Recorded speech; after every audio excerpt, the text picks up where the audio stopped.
story. Would you define the age of children, please? Oh, I mean, anyway. Because I almost got up and came. So. You want it, you can. Okay. Come sit down right there, crisscross applesauce. Hands in your lap, okay? Nope, face me. Sit down there, right there. Right down there on the floor, buddy. Be careful of the candle and the table. We don't need to set a fire. I can't wait to get my present. Yeah.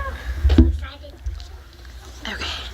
Oh, and by the way, I'm going to give you guys a gift at the end, and inside there is a coloring sheet, and at the end of service, make sure you color it and turn it in, because that's a combination of all the weeks together, and we're going to do a grand prize, and Miss Andrea got a really big gift this time, so you definitely want to win it. All right, this is called the Crippled Lamb. Once upon a time, in a sunny valley, there lived a little lamb named Joshua. He was white with black spots, black feet, and he had sad eyes. Joshua felt sad when he saw the other lambs with snow white wool and no spots. He felt sad. And when he saw the other sheep with their moms and dads, because he didn't have a mom or a dad. But he felt saddest when he saw all the other lambs running and jumping because he couldn't. Josh had been born with one leg that didn't work right. He was crippled. He always limped when he walked. That's why he always watched while the other lambs ran and played. Josh felt sad and alone, except when Abigail was around. Abigail was Josh's best friend. She didn't look like a friend for a lamb. She was an old cow. She was brown with white blotches that looked like rain puddles on a path. Her belly was as round as a barrel, and her voice was always kind and friendly. Some of Josh's favorite hours were spent with Abigail. They loved to pretend they were on an adventure in the distant land. Josh liked to listen to Abigail tell stories about the stars. They would spend the hours on the hills looking into the valley. They were good friends. But even with a friend like Abigail, Josh was still sad. It made him sad that to be the only lamb who could not run and jump and play in the grass. That's when Abigail would turn to him and say, "Don't be sad, little Joshua. God has a special place for those who feel left out." Josh wanted to believe her, but it was hard. Some days he just felt alone. He really felt alone the day the shepherds decided to take the lambs to the next valley where there was more grass.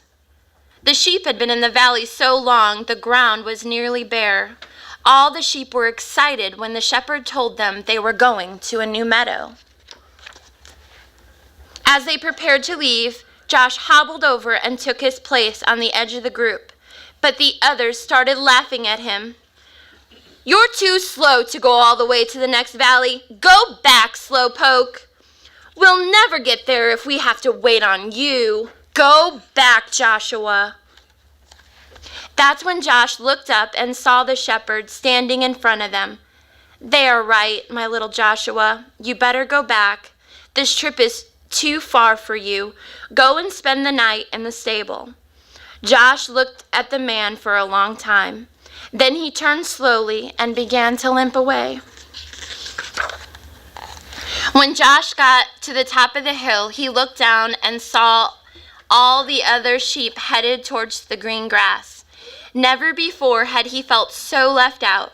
A big tear slipped out of his eye, rolled down his nose, and fell on a rock. Just then, he heard Abigail behind him. And Abigail said what she always said when Josh felt sad. "Don't be sad, little Joshua. God has a special place for those who felt left out." Slowly the two friends turned and walked to the stable together. By the time they got to the little barn, the sun was setting like a big orange ball. Josh and Abigail went inside and began to eat some hay out of the feed box. They were very hungry, and the hay tasted so good. For a little while, Joshua felt that he had been left behind. "Go to sleep, little friend," Abigail said after they finished eating. "You've had a hard day." Josh was tired, so he laid down in the corner on some straw and he closed his eyes. He felt Abigail lie down beside him, and he was glad to have Abigail as a friend. Soon Josh was asleep. At first he slept soundly, curled up against Abigail's back. In his sleep he dreamt. He dreamed of running and jumping just like the other sheep. He dreamed of long walks with Abigail through the valley. He dreamed of being in a place where he never felt left out. Suddenly, strange noises woke him up. "Abigail," he whispered, "wake up. I'm scared." Abigail lifted her big head and looked around. The stable was dark except for a small lamp hanging on the wall. "Somebody is here," Josh whispered. They looked across the dimly lit stable. There, lying on some fresh hay in a feed box, was a baby. A young woman was resting on a big pile of hay beside the feed box. Joshua looked at Abigail, thinking his friend could tell him what was going on, but Abigail was just as surprised as Josh. Josh looked again at the woman and the child, then limped across the stable. He stopped next to the mother and looked into the baby's face. The baby was crying. It was cold. The woman picked up the baby and put him on the hay next to her. Josh looked around in the stable for something to keep the baby warm. Usually there were blankets, but not tonight. The shepherds had taken them on their trip across the valley. Then Josh remembered his own soft, warm wool. Timidly, he walked over and curled up close to the baby. "Thank you, little lamb," the baby's mother said softly. Soon the little child stopped crying and went back to sleep. About that time, a man entered the stable carrying some rags. "I'm sorry, Mary," he explained. "This is all the cover I could find." "It's okay," she answered. "This little lamb has kept the new king warm." "A king?" Joshua looked at the baby and wondered who he might be. "His name is Jesus," Mary spoke as if she knew Josh's question. "God's son.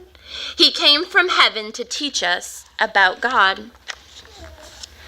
Just then there was another noise at the door. It was the shepherds, the ones who had left Joshua behind. Their eyes were big and they were excited. "We saw a bright light and heard angels," they began. Then they saw Joshua next to the baby. "Joshua, do you know who that baby is?" He does now. It was the young mother who was speaking. She looked at Joshua and smiled. "God has heard your prayers, little lamb.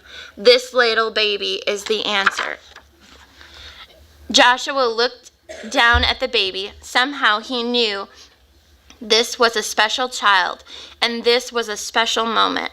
He also understood why he had been born with a crippled leg. Had he been like the other sheep, he would have been in the valley, but since he was different, he was in the stable, among the first to welcome Jesus into the world. Joshua turned and walked back to Abigail and took his place beside his friend. "You were right," he told her. "God does have a special place for me." The end.